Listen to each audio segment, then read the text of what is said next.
If we reflect on what we did for Mona, all the pieces in there is actually like a good microcosm or catalog of how we think about material, process, and concept. Mona gave us a lot of information. It was just kind of our due diligence to synthesize that into something that again spoke to her personally and also provided her kind of branding mission of rebranding your typical dental office. I was tired of hearing for years that, I hate going to the dentist, and I wanted to create an environment where people love to come and see us because we are about wellness and care. It's not just about, root canals and drilling. But I had essentially a blank slate, a white canvas to build and design my dream office. If you were able to create an environment that you were proud of and that you could provide the best care for your patients and make them feel comfortable, what would it look like? The thoughts came into my head. I wanted to create it like an art gallery, and I wanted our patients to know me and get to know me through our design selections and not just know me based on the clinical dentistry that we do. Whenever we are working with a client to understand what they're about, we built that into the conceptual thinking of the piece so that in their space, it's not only elevating their space, but it's elevating their brand. We were at a point where I was up at night on my computer Googling unique light installations, unique art pieces. I was just looking for ideas to outfit my practice. And it never come across my mind to find a company like Design Fugitives and tell your stories and have custom pieces made. The themes that really came to the surface were her family history and the use of really cutting-edge technology in her dental practice.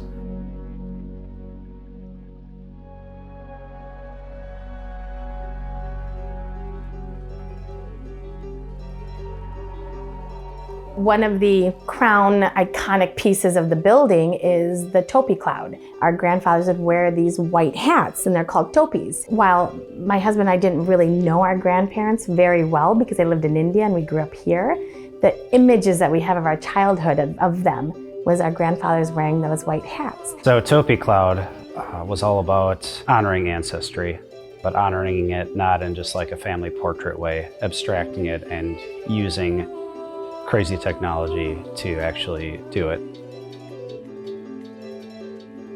We took the silhouette of that hat and created a piece that describes family heritage, one generation passing things on to the next. I said, what better way to show tribute and let them know it's on their shoulders that we stand to be able to pursue our dreams and create better lives for our children.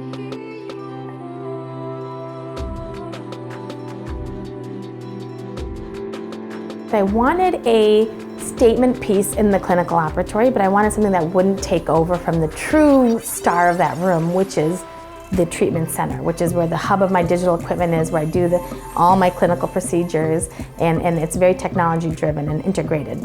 So we had to do something that was impactful but subdued. So how do you do both of those? And because of the medical setting, a lot of things are white in there.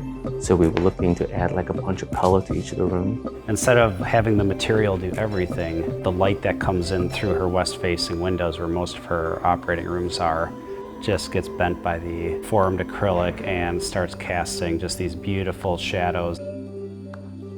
I had no idea what an integral role those colors play today in our workflows.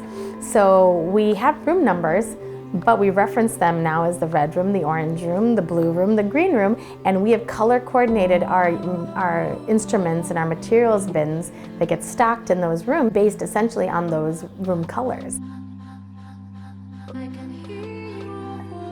And then she has two pieces behind her desk that are the most personal for her because they are the fingerprints of her two daughters.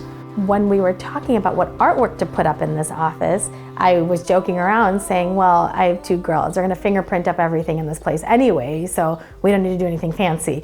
And from that, the light bulbs went off with Paul and Tuan, and they came up with these fun ideas of why not do their DNA and why not do their fingerprints. We just milled into foamed PVC panels that we laminated together That's just like such a common material, and people don't see it as like beautiful or worth much in its own right. We knew that this material had more that could be done with it than the way it was traditionally approached.